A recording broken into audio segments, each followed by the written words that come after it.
think the rain has calmed down enough that I can speak and still be heard. So I am coming to you today from our family friend's house. We are staying here while we're in transition from Ohio to Florida.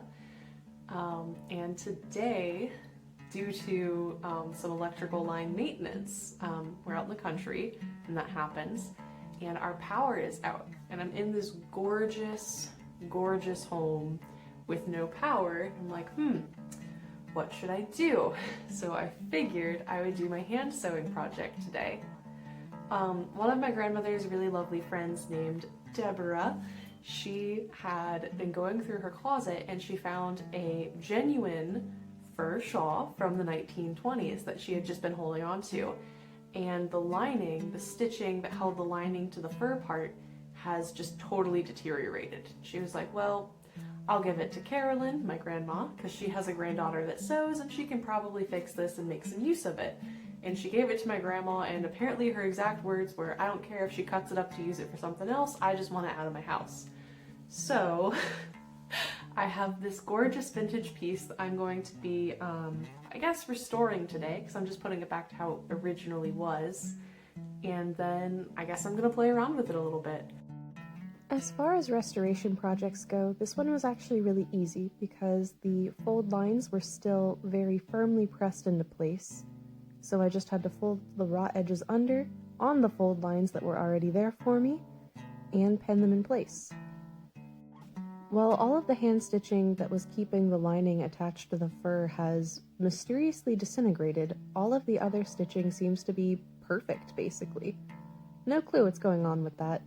I have heard about 100% silk being tarnished with additives that caused it to disintegrate, but mostly I've heard of that in turn-of-the-century clothing, and this is a 1920s shawl, so I don't know that that lines up quite right.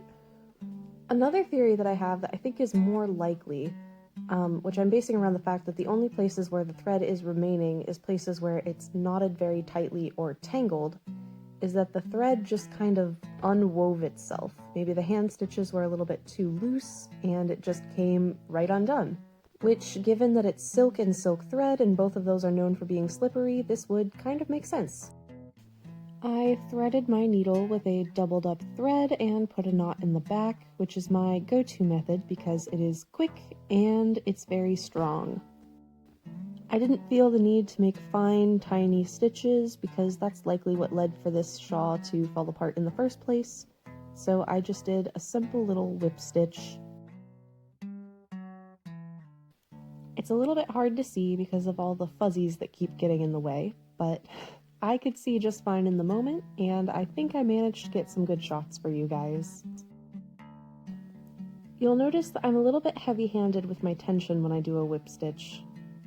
This is partially because I don't really mind that you can see my stitches. I kind of actually like knowing that you can see that I was there and that I touched this garment. There's something kind of romantic about that idea. But it's also because I find it to be stronger if there's less jiggling of the thread. If you have a nice loose tension, the thread can move around and it can wear a little bit, and that makes it more likely for it to fall apart. Obviously, you don't want things to be so tight that you're wrinkling or rolling up your lining. You just want it to be nice and securely held. You know those totally fake personality gauges that they have where, like, you're supposed to write every letter in the alphabet or sign your name, and they'll tell you something about who you are based off of how big and loopy the swoops of your eye are, or, you know, the way that you cross your T is supposed to say something about your father and your relationship. I would love to see one of those, but for hand sewing. 'Cause I am absolutely sure, without having looked it up, that the Victorians probably had some thread phrenology of some kind. And if not the Victorians, then someone else. I remember reading the Josephina American Girl doll books, and there was a scene where she was hand sewing things with her sisters, and there was some phrase in there along the lines of, you want your thread to be no longer than the length between your wrist and your elbow. or else the devil is going to grab onto the edge of your thread and get you. Which I remember being kind of terrified of, because I was a vaguely religious child. And by vaguely religious child, I mean was raised evangelical, homeschooled, and really only ever left the house for church. So naturally, this little Josephina tidbit terrified me as a child. And I had the bad habit of having my string way too long. And anytime it got tangled, I thought that it was literally Satan doing it. I thought that Satan just had time in his day to show up in my room and tangle up my threads and make my life harder, you know, just for the heck of it. I mean, it beats rapture paranoia, I guess. Weirdly enough, I've never been afraid of the rapture.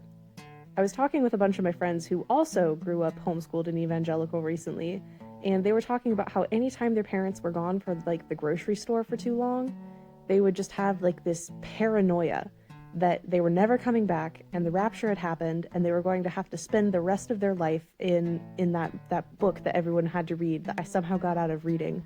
What was it called? Left Behind? I think that's why I never had rapture paranoia. Instead of reading Left Behind, I read Josephina. So, very different fears. I'm sure that intense childhood paranoia around supposedly innocuous children's books is relatively normal outside of the religious, conservative Christian homeschool circles. I feel like I remember my friend Jamie reading a series of unfortunate events and having very odd fears wrapped up around that book. Which, weirdly enough, that book never disturbed me or concerned me in any way whatsoever. I read the whole thing. It was just totally fine and dandy with it.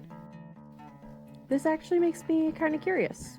When you grew up, what books did you read that just, like, imprinted themselves in your brain? Specifically, like, which ones gave you weird paranoia or nightmares? I'm really genuinely curious about this. Ooh, here we go. Now we've got the nice dreamy close-up shots. These were really hard to get. I had to sit with my knees in a really uncomfy position, and I didn't even really get that good of a shot. I don't know that I'll ever be very good at getting dreamy close-up shots while doing hand stitching work, because I'm looking at it with my actual eyes in real life, but then my poor camera is picking up whatever I have in front of it, and I'm not looking through the viewfinder, so things come out of focus, or I just straight up pull my work out from underneath the camera so I can see it better. There's a learning curve to it. Absolutely, there is a learning curve to it. But there's a learning curve to most of life. You find your stride, and things start going good, and eventually you get to a point where you're so comfy that things that you really struggled with a couple of months ago don't even feel like problems anymore. And because the human brain needs challenge, you know, to feel stimulated, you'll find something new to work on. And every time you feel like you've finally got things good, you find something new that you need to work on. I've heard the house analogy before. Every time you get your house clean, you notice something new. Or every time you get your house totally renovated, styles change, and you have to change something else that you just finished and just gotten up to date.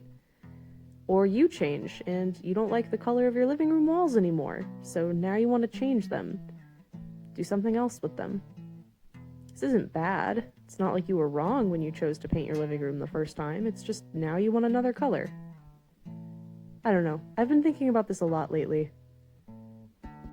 I've been thinking about change a lot, mostly because my husband and I are getting ready to move across the country, and we're making a lot of other changes in our lives, and through every step of it, I just keep on thinking, I never would have chosen to do this 5 years ago, and I'm almost embarrassed by that. For the first time in my life, I'm actually embarrassed by who I used to be. It's crazy. It's really crazy. I think this might be what they call adulting. This might be personal growth. But this is a sewing video, so here are some of the scraps of the original silk thread that I found. They were really slippery in my hands, and that's why I think that they likely slipped right out of the lining fabric. Hopefully this shawl will be wearable and beautiful for another 10 years or so because I actually really enjoy it. This was far from one of my usual videos, but I hope that you enjoyed sitting and chatting with me nonetheless. Luckily for these glamour shots, I happen to have a 1920s dress just laying around. I'm pretty sure that I put it on backwards though, but I kind of like the look of it anyway. If you liked this video, be sure to give it a like so that more people like you can see it, and consider this your official welcome to subscribe to the channel. Bye, friends!